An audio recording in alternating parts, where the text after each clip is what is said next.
Göz yaşımdan süzüldüm, misralara düzüldüm. Damla oldu, sel oldu. Gözümden akan yaşlar, kalbim beni bağışlar. Çok güman ki bağışlar. İnandım ben yazıya, her söylenen arzuya, hayallarda yaşadım. Gerçekten aralandım, ruhum beni bağışlar. Çok güman ki bağışlar.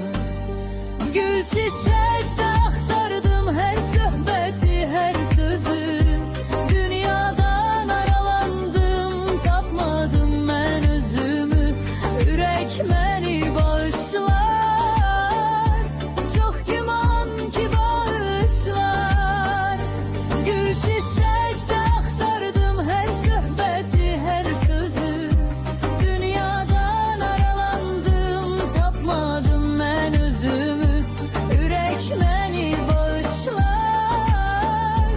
Çok güman ki bağışlar.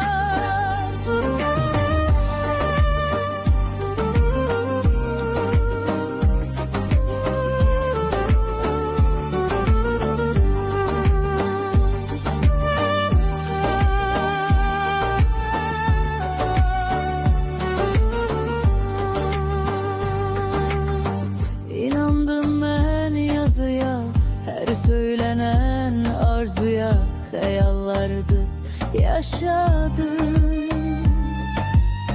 Gerçekten aralandım, ruhum beni bağışlar. Çok güman ki bağışlar. Gül çiçekte aktardım her sohbeti, her sözü. Dünyadan aralandım, tapmadım ben özümü.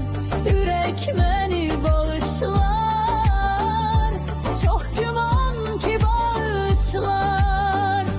Gül çiçekte aktardım her sohbeti, her